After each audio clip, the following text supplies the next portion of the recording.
భాగవతము వసుదేవుని ధర్మభవత మేని తోడన పుట్టు మృత్యువు జనులకు నిల్లి నీడైన నూరేండ్లకైనా తెల్లంబు మృత్యువు దేహంబు పంచతనంద కర్మానుగుండై శరీరి మారు దేహమునూది మరితొంటి దేహంబు వాయును తన పూర్వభాగమెత్తి వేరొంటిపై పెట్టి వెనుక భాగం వెత్తి గమనించు తృణజలూకయును బోలే వెంటవచ్చు కర్మ విసరంబు మునుమేలు కన్నవేళ నరుడు గన్న విన్న తలపబడిన కార్యతంత్రంబు కలలోన వాడి తోడగానబడిన ఎట్టు జన్మము ఎత్తిన వారికి ఆ శరీరంతో పాటే మృత్యువు కూడా పుట్టి ఉంటుంది. నేడో రేపో నూరేళ్లకైనా మృత్యువు తప్పదు.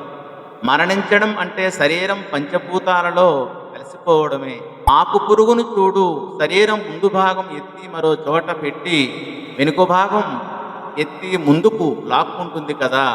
అలాగే శరీరం ధరించిన జీవుడు తన కర్మను అనుసరించి మరొక దేహం ఏర్పాటు చేసుకొని మరి ఉన్న శరీరం విడిచిపెడతాడు. మనకు మెలకువగా ఉన్నప్పుడు మానవుడు చూచినవి, విన్నవి, ఆలోచించినవి అయిన పనులు కలలో చక్కగా కనపడినట్టు శరీరం విడువగానే కర్మవాసనలన్నీ ఆ జీవి వెంట వస్తాయి అని ఈ పద్య భావం. తన తొంటి కర్మరాశికి నను చరమై బహు వికారమై మనసు వడింజను ఇంద్రియముల తిరువుల ధనువులు పెక్కైన జడవు తన కర్మంబుల్.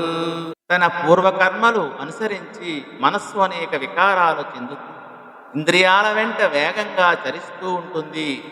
ఎన్ని శరీరాలు ధరించినా తన కర్మలు మాత్రం ఎక్కడికి పోవు అని ఈ పద్య భావం. జలఘటాదులయందు చంద్ర సూర్యాదులు కానబడుచు గాలి కదలు భంగి ఆత్మకర్మ నిర్మితాంగంబులను ప్రాణి కదలు చుండురాగా కలితుడగుచు.